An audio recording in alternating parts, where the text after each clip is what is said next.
তো আমার কাছে কেন জানি মনে হলো যে আমাদের বাংলাদেশের অধিকাংশ জায়গায় মারামারি হয় রাসূলুল্লাহ সাল্লাল্লাহু আলাইহি সাল্লাম কিসের তৈরি, এই প্রশ্নের পরেই কিছুক্ষণ নীরব থাকার পরে মানুষ খুব হট্টগোল শুরু করে, মারামারি করে, একেবারে সম্পর্ক পর্যন্ত তুচ্ছতাচ্ছিল্য করে, যার কারণে আর সলাতের দাওয়াত দিতে পারে না, যাকাতের দাওয়াত দিতে পারে না, তাওহীদের দাওয়াত দিতে পারে না, সুন্নাহর দাওয়াত দিতে পারে না, হুকুম আহকাম সম্পর্কে বলতে পারে না, কারণ তার সম্পর্ক এখানেই শেষ, মাটি আর নূর নিয়ে।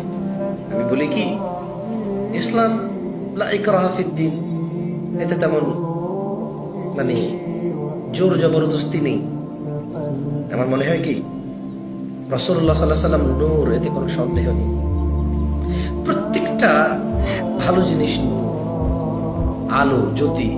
কোথাও জুলুম চলতেছে, আপনি ওখানে গিয়ে অন্যায়টা থামালেন, ভালো উপদেশ দিলেন, ওদেরকে পরিবর্তন করার জন্য সহযোগিতা করলেন, আপনি ওখানে মূলত নূর, আলোই ছড়ালেন। কারণ অন্ধকার চলে গেল, জুলুম চলে গেল, হারাম চলে গেল, হালাল প্রবেশ করল, নূর প্রবেশ করল। বুঝে আসছে? আল্লাহ সুবহানাহু ওয়া তাআলা রাসূলুল্লাহ সাল্লাল্লাহু আলাইহি ওয়াসাল্লামকে মানুষ বলতে বলেছেন আমাদের কাছে, তিনি সাল্লাল্লাহু আলাইহি সাল্লাম নিজেকে মানুষই বলেছেন আমাদের কাছে, আর আমাদেরও উচিত ওনাকে মানুষ হিসেবেই জানা। মানুষ হিসেবে জানলে, মানুষকে আল্লাহ যা দিয়ে বানাইছে তা আল্লাহ মুহাম্মদ সাল্লাল্লাহু আলাইহি সাল্লামকে দিয়ে বানাইছে। ওই যে বললাম, যদি ওনার চরিত্রের কথা আসে, এই পুরো পৃথিবীর মানুষ আর জিন সবাই যদি আমাল করে, আর সবার আমাল যদি এক পাল্লায় রাখা হয়, জনাবে মুহাম্মদুর রাসূলুল্লাহ সাল্লাল্লাহু আলাইহি ওয়াসাল্লামের আমাল যদি এক পাল্লায় রাখা হয়, মুস্তাফা সাল্লাল্লাহু আলাইহি ওয়াসাল্লামের আমলের পাল্লা ভারী হবে। এই পুরো পৃথিবীর মানুষের চরিত্র যদি এক পাল্লায় রাখা হয়, গুনাহগুণ এক পাল্লায় রাখা হয়, আর আমার রাসূল সাল্লাল্লাহু আলাইহি ওয়াসাল্লামের চরিত্র আর গুনাহগুণ এক পাল্লায় রাখা হয়, ইনশাআল্লাহ আমার নবী মুহাম্মদুর রাসূলুল্লাহ সাল্লাল্লাহু আলাইহি ওয়াসাল্লামের পাল্লা ভারী হবে। এতে কোনো সন্দেহ নেই, এতে কোনো সন্দেহ নেই, কোনো সন্দেহ নেই।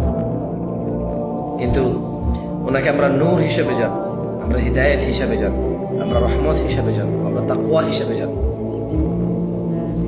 আমরা এগুলো হিসেবে জানবো। কিন্তু যখন বলবো যে উনি কিসের, তখন আমরা বলবো উনি মানুষ। আমাদের মাটি আর নূর বলার দরকার নাই তো, যখন ওনার কিসের, উনি কি, উনি মানুষ। ওয়া ইন্নাকা লাআলা খুলুকিন আযীম, ওনার সম্পর্কে রব আরশে আযীমের মালিক, পৃথিবীর প্রতিপালক বলছে ওয়া ইন্নাকা লাআলা খুলুকিন আযীম। তিনি মানুষ, দেখতে আমাদের মতো, কিন্তু ওনার ওনার ওনার সম্পর্কে রব কি বলেছে? ওয়া ইন্নাকা লাআলা খুলুকিন আযীম।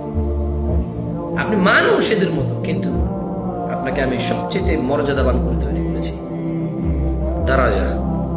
আল্লাহ সুবহানাহু ওয়া তাআলা আমাদেরকে বুঝার তৌফিক দান করুন। কেউ ভুল বুঝিয়েন না।